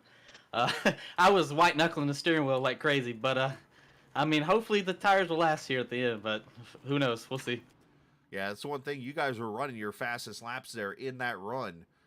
So I couldn't help but wonder, how much you hurt those tires doing that. But, hey, you're going to get 2 laps here to pull it off. And best of luck, man. Thanks, guys. Absolutely. Kevin DeBrown, the leader of this race, looking to get himself in victory lane. And I'm trying to think back. I don't know if Kevin's been in victory lane since I've broadcasted the league. I've seen him win a couple races here or there, but it's been a while since I think we've called him victory lane. Let's not jinx him. Right. Anything can happen. Well, the interesting thing is it's all about that drive into turn number 1 and how the car hooks up. You drive it down into the corner as you're coming through the gears and drive out of 2. If you've got the run, then you're in good shape. But if that car slips and slides at all, you are going to be in serious trouble because all of those guys behind you, somebody's going to hit that turn correctly and come swooping out of there like a cannon. So I find that this is going to be quite interesting, and we got a couple interesting players here in this top 10, knocking on, a top 5 finish. Mike Kelly was fast all race long. We saw him; he's back there in 10th. Mike Montesi, 9th position. Some of these guys might still have a shot, even out back. We've not heard from Chad Coleman, but he's recovered to 7th. I'm more thinking to myself, Kev, here as we get ready, want to go this time by. You're going to have a restart here. You're going to have cars with about 15 lap tires or so, 15, 20 lap tires. And this is going to come down to composure. How weird this is to sound, because you're going to have a race car that's going to be slightly evil and loose. And you're going to be battling with other cars going for the win of this race. This could be one of those races where you have another pileup and somebody like Robert Freary in 15th wins this race. Yes. Yeah. The top 15 cars plus, they all have 19 laps on their tires at this point. So there's nobody in that stack that has an advantage. I mean, you have to go back to Joe Hudson running 20th for fresh tires. That's your first fresh tire, so we'll see how he does here as we go Sim500 overtime. I believe for the second time this season, Daytona. So here we go. 2 laps to go as we come to the green. Kevin DeBrown, Tyler Dalton, your front row as Kevin gets a great restart. Tyler spins the tires, it looks like. Yeah, Dalton didn't go at all. That bottom line is streaked off. The top 5 have come through as now Comstock is sneaking out around Tyler Dalton. Terrible restart. Mike Montesi went from 7th to 5th as they're side by side for the lead with Doy Woods on the charge. They're trying to wreck, and they saved it on the back straightaway as Doy Woods goes to the front. Yeah, here comes Pedro trying to get back to it. He's to the back bumper of your second place car as they cross the stripe. 1 to go. They made Doy it, yeah. Woods in command. Final lap is Kevin DeBrown or Mojico's back to 3rd. Got anything? I don't know. You come out of turn 2 with the run that Doy Woods has, and it's going to be awful hard to wrestle it away as 38 of Chad Coleman has a good run, but it might be a little bit too late. Down to the white line out of turn number 4 for the final time. Add more life to your car. Take it to the star. What a gamble. Doy Woods is going to come off 4 and steal Vegas. What a win as they wreck coming to the line.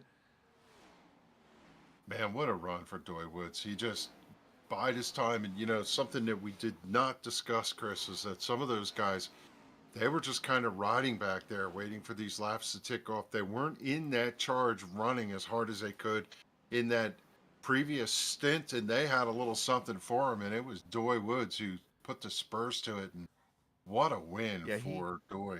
Incredible. He climbed that banking, and I was like, uh-oh. And you could just see the momentum. Great move by that 28. There's a congratulatory rub from Chad Coleman. As I said to you, somebody's going to hook up coming out of that corner and fire like a rocket. Doy Woods, he's the guy that had the right tire set coming out of turn 2 to take advantage. And boy, he just picked the perfect line to the race. Now, I would be surprised if Doy actually does burnouts, because with him being an old school guy, I would think he's just going to do some kind of victory lap probably here. But let's go back to this restart here. And Doy obviously gets the run. Me trying to get to the restart here. A lot of things happened. Here we go. So Tyler Dalton spins the tires and takes him out pretty much, and good restart there for Kevin. And Doy obviously restarts 3rd. And you're going to see Kevin go to the bottom. Pedro, everybody goes right to the bottom. And Doy goes to the top. Yeah, just set sail. His car stuck over there in turn 1 and 2. And that was really the difference. Kept it wound up. Yeah, I wonder if Kevin lifted. I wonder if that's because, Doy probably didn't lift. Yeah, I wonder if Kevin, when he turned the car down, it we got burnouts. He rubbed it out. Look at that.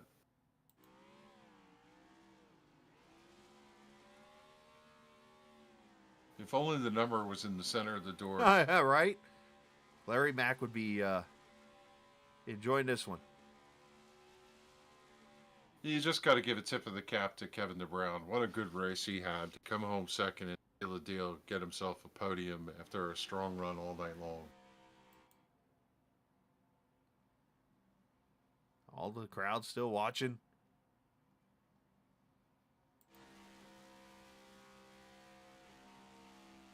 Yeah, Aaron Thomas said either Woods or Dalton looked like they could be the spoilers here, and he called it. Yeah. He had it right. Dalton tried, but unfortunately just spun the tires there. Yeah, Doy was just all right week place, right long, time. Dalton is going to wait till we go to Phoenix because he's just going to kick himself for that restart, knowing woulda, coulda, shoulda. If he'd got it the right start, he was in the catbird seat there. See if I He'll can get replay that one for a long time. See if I can get this to cooperate with me tonight. It didn't cooperate last night. It didn't. So, all right, let's show the final results up on the screen here. As Doy Woods goes to victory lane here tonight, Kevin DeBrown finishes second. Pedro Mojica third. Look at Mike Montesi snuck up to fourth. Chad Yes, sir. Coleman fifth. David Comstock sixth. Tommy Ryan seventh. Tyler Dalton gets eighth. Glenn Campbell, great run, ninth. Nelson Rivera, you talked about him struggling tonight. Finishes in the top 10. Bentley Glazier 11th. Robert Frary 12th. Beasley gets 13th. Charles Van Schaik in 14th. Joe Hudson 15th. I can let you take care of the rest of the field there, bud. Yeah, 16th tonight for Mike Kelly. Wesley Donaldson came back for 17th. Anthony Cantoni 18th. 19th for Doug Roth. Joey Jatina after some contact there late in the going. He comes in 20th. 21st for Ron Hollifield. Kevin Stone in the 17th. Going to be 22nd tonight.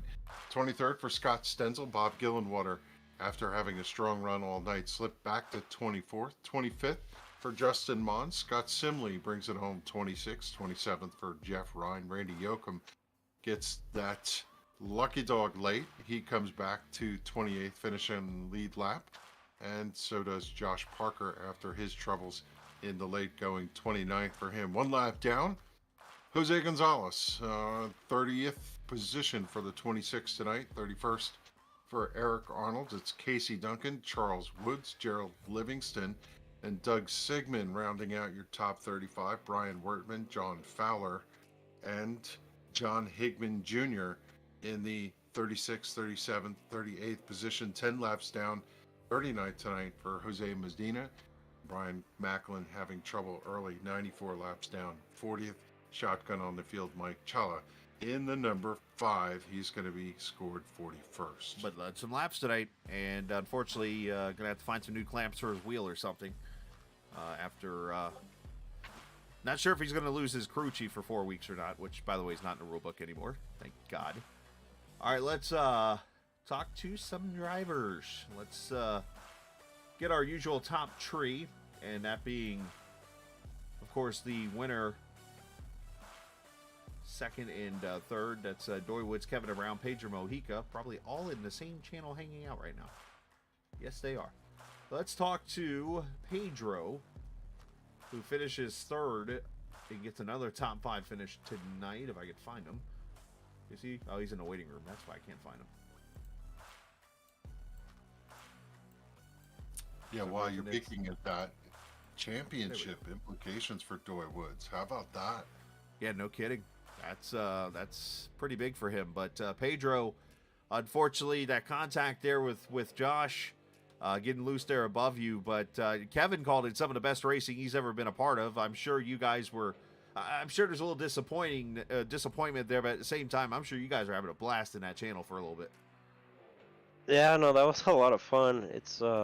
It's fun when you can trust the people you race with.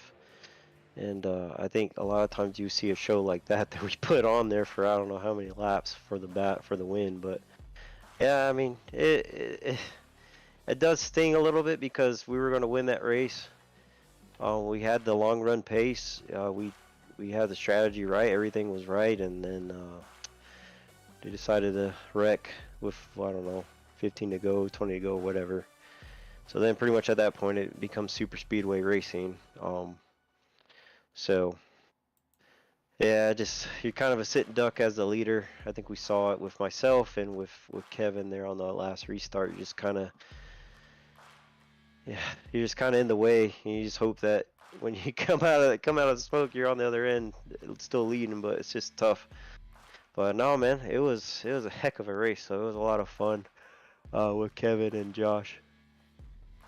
Yeah, it was some fantastic racing, and obviously you saw your way to the front there most of the race, led plenty of laps this evening along with a lot of people. But the one thing I noticed in the race was the coming and going that was going on amongst you guys up front. It seemed like you would take the lead for about 5 to 10 laps, and somebody else would come take the lead 5 to 10 laps, and then somebody else would lead for 5 to 10 laps, and so on and so forth. It was almost like you guys would lead and then choose maybe to save your tires a little bit. Yeah, at the beginning of the race with full fuel, it was really loose on the long run. And thing is, by the time we all kind of maneuvered our way to the front, everybody was struggling for rear grip and being the leader. Couldn't really get away from the rest of the pack, so you end up getting loose being out front. So, being behind somebody, you'd get that little extra security off the corner, so you'd get to draft, get a run. So that's why you saw a lot of that the first half of the race. It was just hard to get any traction off the corner, especially being the leader. But then once we pitted, a lot of people left fuel out to help tighten the car up, and then that's where you were able to see some splitting or some split in that second run before the yellow came out. Well, it's a great run tonight for you and your team name guys, as always. And send some shout-outs whoever you like to, bud. I appreciate you guys for putting on the broadcast and Calvin Esport. Hopefully we put on a heck of a show for you guys. All admins at Sim500, appreciate what they do. Transfers for being on board, appreciate them. And Glenn Campbell, appreciate them. Glad that we're putting some good runs together. Hopefully we can get in victory lane. We've been close the last two races now. Hopefully we can get that win here soon. Appreciate Max Graphics for printing the car. All the guys at Team Name, appreciate them. Congrats to Doy on the win and good racing with Kevin and Josh. Our sponsor, NC811, Call Before You Dig. Appreciate what they do for the series and for Sim500. And the family, appreciate them for letting me come down and have some fun for a little bit. Yeah, great job tonight, man. And congrats on that, and we will see you next week in Phoenix. All right, thanks. All right, buddy. Pedro Mojica, your third place finisher here this evening, and just coming up short is his teammate down here in the team name channel. I was going to say, usually Pedro moves himself, but down here, a big group of guys already getting together to celebrate a win with Doy Woods. But let's grab Kevin DeBrown out and let Kevin talk to Kevin.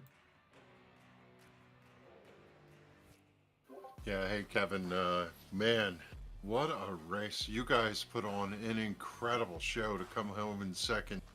Doesn't really tell the story how much elbows up racing was there tonight. Did we lose Kevin? No. Oh, I got you. There he is. Discord took a minute to catch up.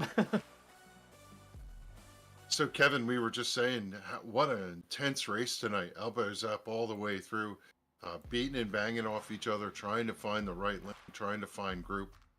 We know the track was slippery, especially after the tire wear, and what a contest tonight. Yeah, definitely. I enjoyed the race thoroughly. You really had to, like I said, save your stuff from the get-go.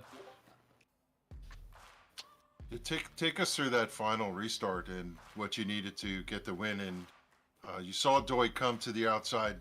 Did you turn the car down too much? It kind of looked like the car stalled going into turn one.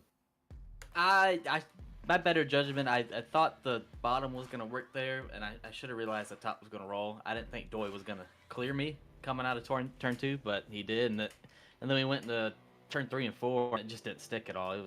My tires were used up from when we all three battled there, me, Pedro, and Josh. But I'm happy for Doy. That's a good win for him. Yep, for sure. I'm sure he's smiling. It's been since 2021 since he picked up a victory. Wow. And great way to get it in a race that was so hotly contested. Racing in and amongst your teammates and others, you saw Tyler Dalton get a little slip up there. What goes through your head while you're running side by side, door to door, chasing these guys, trying to find a lane? Try not to wreck them. Basically, the whole thing. The whole thing with Tyler, I haven't had a chance to look at it. I don't know if maybe I got loose or he hit me. I thought he hit me, but it is what it is. And then racing my teammates, I always race them the hardest. You never want to get beat by your teammates. But yeah, I enjoy racing these guys, and Hey, we were talking about you. I don't know if your ears were ringing. Sneaky fast all over the place. Consistency has plagued you a little bit. Is this the season where you're going to put the package together and run for that championship? I'm truly hoping. Yeah, like I said, we've been fast everywhere. It's just bad luck and keep messing up and making mistakes. I probably should have finished worse than I did today because of the last pit stop. I pitted way too early, and we probably would have got 11th or 12th if it wasn't for the caution. But mistakes we'll learn, and hopefully next week we'll finish better. Yeah, we noticed you pitted in front of everybody else. We were calling the complexion of the race and wondered how that was going to play out, but the caution kind of put you back into the mix with everybody else.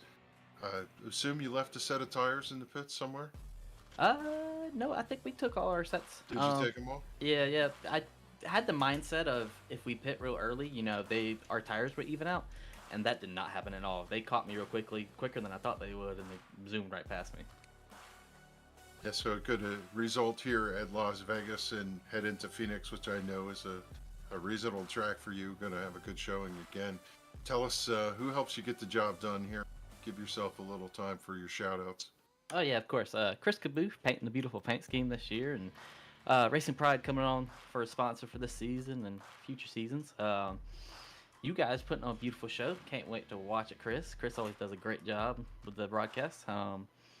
Sim500 and NC811, and yeah, I appreciate it. There you go, Kevin DeBrown. He's got a second place finish, and he's going to hold his head high after a great contest tonight. And now Chris has caught up with our leader. Our winner, Doy Woods, is, well, I think he's in here somewhere, Chris. I'm working on it. Yeah, we're getting Doy, chasing him down here in Victory Lane. He's all different types of happy and celebrating here as we bring him up here. Doy, congratulations, my man. What a race it was. You kind of hung back a little bit. You showed the speed there late in that race, and we had some people in chat even say, hey, Doy might be a sleeper in this, and you made that move to the top side and turned out to be the way to Victory Lane here tonight. Congratulations. I appreciate it, man. It feels good to finally get in Victory Lane in one of the best leagues there is out there in iRacing today, Sim500. One of the longest leagues there ever is and ever will be. And now I can finally say I've won over here. So it's a dream come true. Yeah, Kevin pointed out that it had been since 2021 since you had been to Victory Lane in this series. And obviously I saw the nostalgia obviously there at the end, seeing the Haviland car coming to Victory Lane to win a race in Vegas, something unfortunately we'll never get to say, but that had to be a pretty cool feeling. Oh, it is. Those are my colors. I knew Davey Allison. He knew me. I never got his autograph, but he knew my name, and I knew Robert and Bobby. I knew all those guys when I was a little kid in Hueytown, Alabama. So those are my colors, and it makes it extra special to have those colors in Victory Lane, driving the famous 28 car. It feels great. That is so cool to hear, man, and so awesome. Talk about the move. Talk about the restart there and kind of what went through your mind. Well, those guys up in front of me before all that was racing so much. I was side by side with Bentley. It seemed like 100 laps, but it was only the last 10. But those guys got together. I don't know how we all didn't wreck. That was some of the best racing I could say I was a part of. Glad I was a part of it. There's a lot of those guys that were better than me, but I'm first tonight, so I can definitely tip my hat off to that. But yeah, I got a good restart, and my only shot was to just hold it wide open, and hopefully it stuck, and it did. But it didn't stick wide open in 3 and 4. I about hit the wall in 3 and 4, and I think everybody else about did too, because if not, they'd have probably passed me, because I definitely missed 3 and 4. Well, it either way, it worked out, man. You did a great job, and you're in Victory Lane tonight as for race number 3 this season. So a great points night, and hopefully you're able to make it to the rest of the season. But congratulations on that. Send shouts who you like to. Yeah, all the guys, down at the team speak, Chad, David, Pedro, all those guys down there, Josh, they're fast, man. And when you keep company of those guys, they make your blade sharp too. And I'm very blessed and fortunate to be on the best team there is in Sim 500. And it's definitely paying off tonight. And I won, and feels great. And hopefully I can do it again. Well, great job tonight, man. Congratulations. Go celebrate a win with those guys and have some fun down there. And you earned it, man. Nice job. Thank you, Chris, and y'all have a blessed day. You too, Doy. Nice job. As Dory goes and celebrates with the team name guys, of course, after his win in the Haviland car. So well earned on his part, getting a victory. A lot of people did not expect that. Let's put it like that, man. That was well earned. Yeah, I mean he's won in the Boomer Cup, he's won in the Grand National Series, and now he's a CE Cup Esports Series winner. That is a big accomplishment for anybody. As many races as he's run here, Chris, that's got to be something that'll make him smile all week long. I mean, I don't know if you'll see that smile go away for a couple weeks, and not to mention, I didn't even think to ask him about this. I think Phoenix is one of his favorite tracks, if I remember correctly, for Doy. So, yeah, that's definitely interesting. But hey, we got a chance. Let's maybe talk to a couple more people here. As I look, the whole league is pretty much down in Team Name Channel right now. Every driver on every team, isn't it? I'm just kidding. Let's see. Let's grab Mike Montesi and see if he can chat with us. He joins us now. There you go. Mike Montesi, or he was with us. Did I put him in the wrong channel? I didn't. Or did I just fail miserably? That's a very good possibility here. There we go. Now Mike joins us as Montesi finishes fourth. Mike, where did you come from? He gone. He don't want to talk to us. He said no. Well, we said it a couple times. I saw some chats coming through. He was debating whether he was going to race here tonight. Wasn't feeling really well. And that'll make you feel better if you get yourself a top 5 in the series. So good on Mike there. Chad Coleman came back to 5th. Chad's one of those guys that struggled. He was struggling tonight all night long, and somehow he just found the right moves in that final run. David Comstock, who last year just kept consistently top 3 and top 5ing these guys, he just missed the top 5, coming home in 6th. Woulda, coulda, shoulda for Tyler Dalton as he pulled in behind Tommy Ryan there at the finish. Glenn Campbell ran good all night long. I mean, these names we're talking about here in the top 10, except for Nelson Rivera, they ran there pretty much all night long. Yeah, and you definitely, saw those guys rise to the top throughout the race and, excuse me, keep their car under them and just took care of it. And that's what led to that wild finish. Only 3 cautions in the end, which was great. But next week we go to Phoenix for both series. Of course, 1 mile flat track. I don't think, I know there's the update coming tomorrow, but I don't think, at least from what I know of, that they're going to the low downforce package or whatever they're going to use for the short tracks in this car. Maybe they are, I'm not sure. But either way, going to be a fun race. We saw the finish last season with Daniel winning that championship race, so we know the potential this track has. So looking forward to that. But with that said, I guess we're going to go ahead and skedaddle and go from there. But final thoughts from you there? We opened this event with how cool this track is, and expected the dynamic of the racetrack to just unfold, and we got to watch that tonight. We saw a long green flag run with pit stops. We saw a mix of cars on different tire strategies. We saw a caution late with a incredible side-by-side, door-to-door, 3 wide for the lead type race, and in the end, late caution brought us to a green-white checker, and congratulations to Doy Wood picking the right line and having the strategy to come away with his first NC811 lead. I don't know how you can script a better race. No, it was great. Fantastic as always. And yeah, congratulations to Doy. Also, thanks to all the viewers for watching tonight. Of course, thanks, Kevin, for joining us up in the booth here. It was a lot of fun, of course, as always. We'll see you next week. And thanks to NC811 for sponsoring both the Grand National Series and the Cup Series. Fantastic couple of races here as we finish up the final leg of the West Coast Swing, and that comes at Phoenix Raceway next week. Going to be a fun one come next week. Sunday night 8:15 and Monday night 8:15 should be a good weekend of racing as we head out. So everybody enjoy your Monday night. Enjoy the rest of your week, and always remember this isn't just a game; it's iRacing. See ya.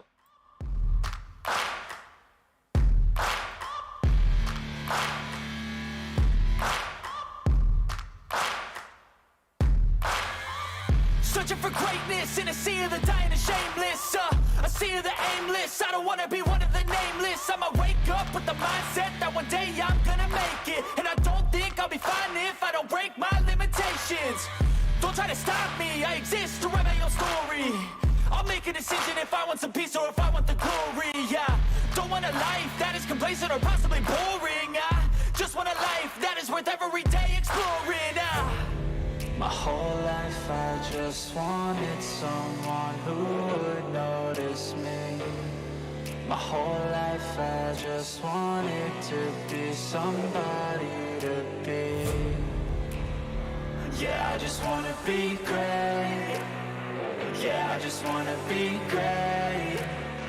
Yeah, I just wanna be great. Yeah, yeah, I just wanna be great. Yeah, I just wanna be great.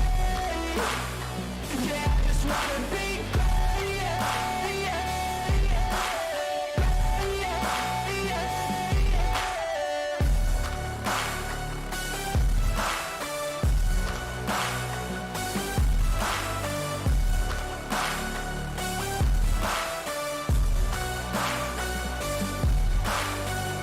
This is a statement to appreciate all that is vacant. It's just for the taking. If you make up your mind, you can take it. I'm never complacent. I would work in a mansion or basement. Yeah, there's no replacement for persistence. It's a patience. Yeah, in this life, I wanna be soaring to feel sun inside when it's pouring, and I'll fight till anxiety is foreign. I'm so sick of my mind's extortion. My whole life I just wanted someone who would notice me. My whole life I just wanted to be somebody to be. Yeah, I just wanna be great. Yeah, I just wanna be great. Yeah, I just wanna be great. Yeah, yeah, yeah, I just wanna be great. Yeah, I just wanna be great. Yeah, I just wanna be great.